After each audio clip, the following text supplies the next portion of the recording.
Hi, our team created SALCI, a sensor array light-controlled instrument. By using an embedded system, we created a novel MIDI controller which could create music based on light-sensitive input. One of the coolest ways to trigger SALCI is by using a standard laser pointer. And you can see the most basic system behind me. As I hit the system, music's generated.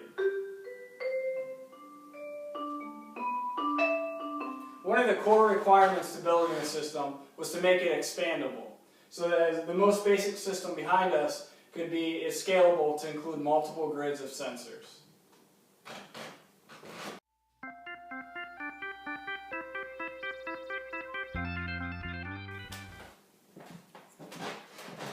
Here you can see 3 grids that are all connected together to operate as one system.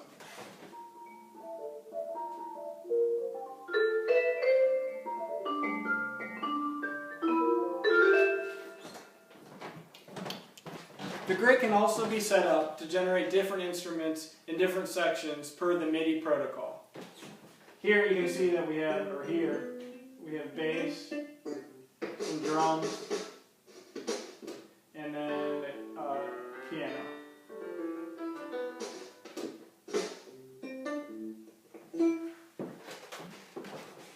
SALCI can also be configured to trigger on shadows. This also enables novel ways to generate music. As you can see, I'll generate some darker regions which will create music.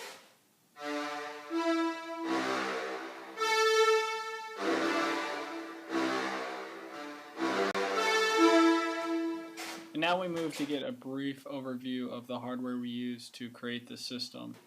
As you can see here, even though the wiring is a little bit messy, we used sensors that were wired to the analog inputs of an Arduino Mega.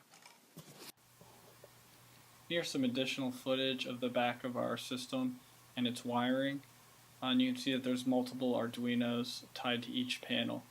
This relates to the scheme that our team came up with. And that was to have all panels except for one have a slave embedded system. This slave would generate raw data and pass it to a master over the I2C bus. Then the master would interpret that raw data and create MIDI data for the entire system. A key piece of software that was necessary for our system was the hairless MIDI serial bridge, and this was developed by Angus Groton. And this helped us to remove any unnecessary hardware requirements, and we could use a USB serial port sending MIDI messages directly to a computer and did not need any additional hardware. We also found that signals captured by the embedded system to generate music data had properties that would be different for the type of MIDI music instrument you were trying to synthesize to.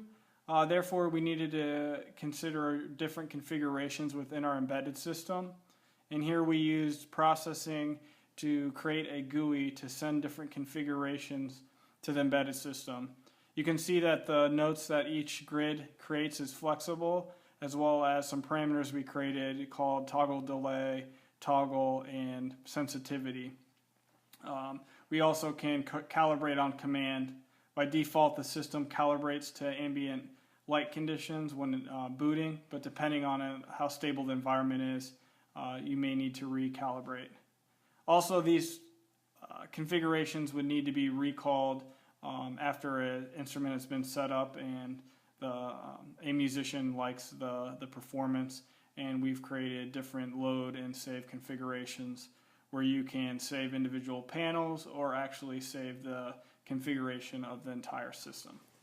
Our creation of this new MIDI controller was influenced and enabled by other creators and musicians, such as the contributors to the MIDI libraries and serial interfaces with Arduino, and also Dr. Gil Weinberg from Georgia Tech's Music Technology, who wrote a thesis on interconnected music networks.